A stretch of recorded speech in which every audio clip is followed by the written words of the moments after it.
Chapter 6. By the end of the morning, all but the youngest students were aware of Hannah. The room seethed with suppressed excitement and curiosity. Miss Walters called for quiet again, this time in a sharper voice, which kept students from turning around to stare. Hannah was mired in misery. What would happen at the noon hour? Should she stay in her seat? Every student in the school would pass her desk on the way out.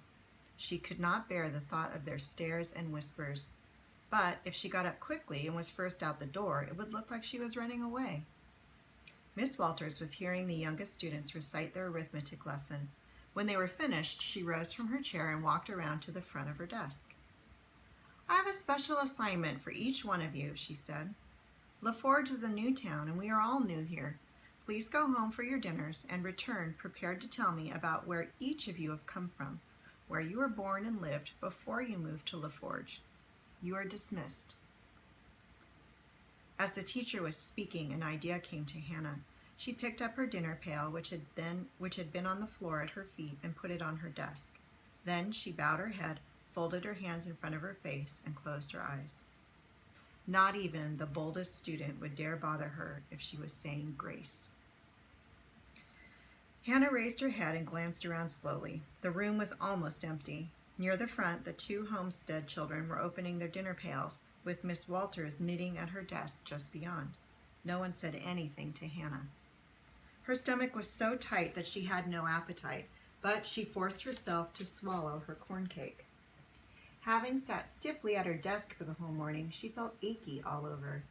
She slid out of her seat and put her weight on her feet gingerly, testing to see if her legs would tremble.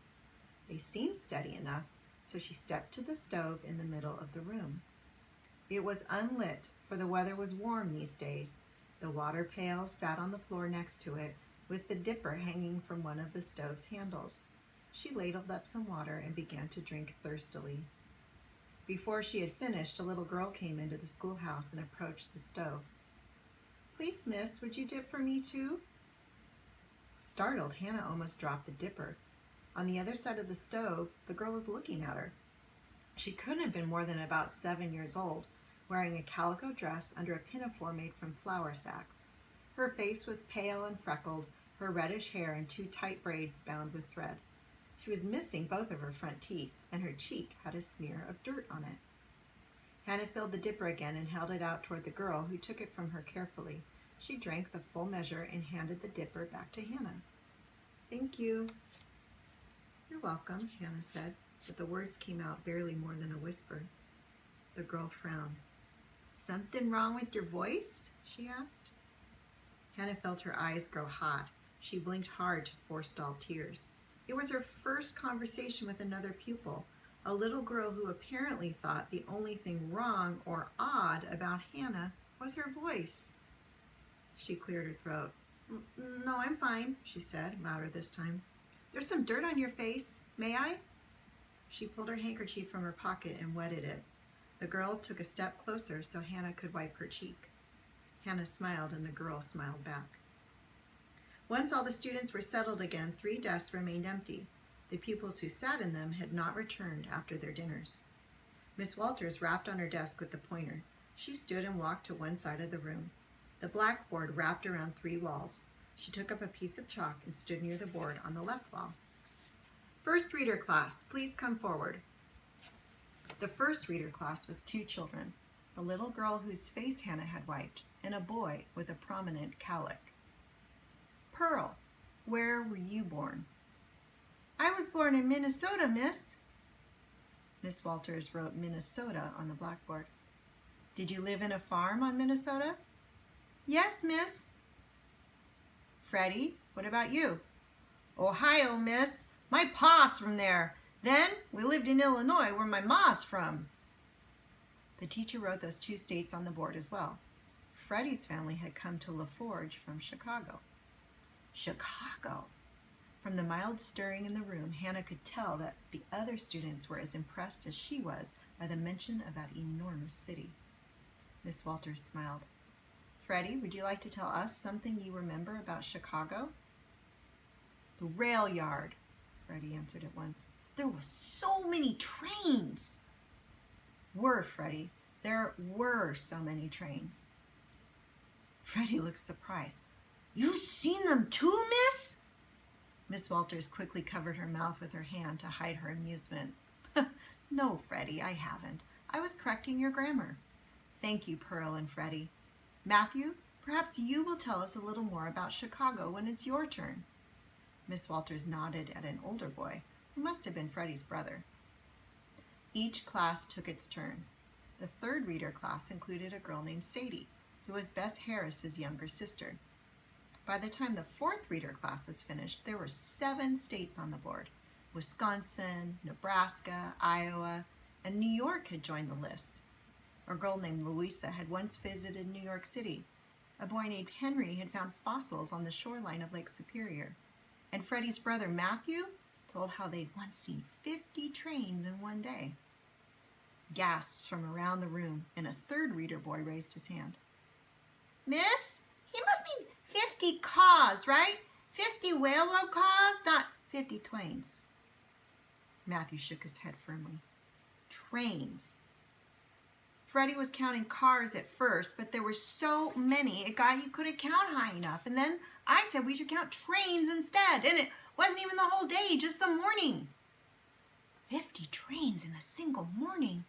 LaForge had only 2 trains a day, one each in the morning and afternoon. Although Papa had told Hannah the railway company was supposed to be increasing the numbers soon. 5th reader class to the front, please, Miss Walters announced. Hannah's pulse quickened. It did not seem possible that she could stand in front of the whole school, but staying seated would be worst. It would just attract as much attention and be disobedient as well. The 5th reader class was the largest, 5 girls, 3 boys. As Hannah walked toward the front of the room, her stomach was so cold she could hardly breathe. At this moment, many of the students were getting their first really good look at her. She felt their stares, heard the rustles as they shifted in their chairs and nudged their seatmates. A fog of suspicion and hostility seemed to surround her. When she reached the space in front of the teacher's desk, she meant to stand there proudly with her head high, but somehow she ended up staring at the floor. Miss Walters did not waste a single moment. Hannah, would you tell us where you were born? The teacher's voice was calm and ordinary, yet it seemed to cut through the bleak, dense fog. Talk to her. Talk to the teacher. Don't think about anyone else. That's how I can do this with her help. Hannah lifted her chin and looked at Miss Walters' face, then answered the question as if no one else was in the room. California, miss. The other pupils could no longer contain themselves or their astonishment. California? Always wanted to go there. Did she see the ocean?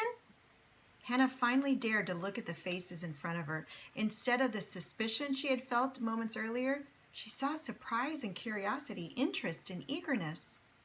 Miss Walters had done that with a single, simple question. The teacher held up her hand to dispel the clamor, then wrote California on the board.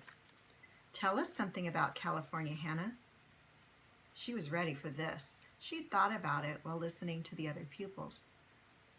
There are lots of orange trees, she said, mostly outside the city, outside Los Angeles in groves, but sometimes you can see them on the hillsides or by the side of the road or even in people's yards. Sam stepped forward from the line of students, his hand raised. Yes, Sam, Miss Walters said. He turned to address Hannah. Did you eat oranges every day? I only had one once for Christmas 2 years back. This time there was no doubt. He was looking right at her and smiling. Not a big smile, but she could see the spark in his eye. Me too, miss. I had one for Christmas too. I never had one. Are they good? Oh, best thing y'all ever eat, except for maybe Christmas candy. In my stocking. At a party once. Hannah remembered the bowl Mama had kept on the kitchen window ledge of blue and white porcelain painted with lotuses and chrysanthemums, and almost always had oranges. Yes, she said, we had them nearly every day. and she felt a keen pang, realizing only then how much she missed oranges, especially their sweet, sharp scent, which filled the air whenever one was peeled. "Thank you, Hannah," Miss Walters said. The rest of their students had their turn. Sam was from Minnesota. It turned out he was little Pearl's older brother. Margaret and Albert, siblings from Iowa. Edith from Illinois. Ned was from Wisconsin. And Dolly's family had come from upstate New York. When it was Bess's turn, she said, "I was born in Wisconsin. We also lived in Kansas and Iowa. That's where Sadie was born. And like she said, we came here from Minnesota. Ma says it's because Pa has an itchy foot." As Hannah listened to her classmates, she glanced occasionally at Miss Walters. She made them. She made us see that we all came from somewhere else. For the rest of the afternoon, Hannah studied her lessons and responded when called on. She answered questions in geography and history, worked problems in long division, and began memorizing the first table of 4-syllable words in the speller. The schoolroom was quiet and orderly. There was no chatter or laughter. It was an ordinary afternoon for the students of the LaForge School, and Hannah enjoyed reading and reciting the lessons so much that she didn't want the day to end. The warmth of her contentment continued when she was at home, through afternoon chores and supper. She was so full of the news of her day, she skated right over the fact that Papa hardly said a word. Then they heard a knock on the door, and from the way he looked up, she knew he'd been expecting it.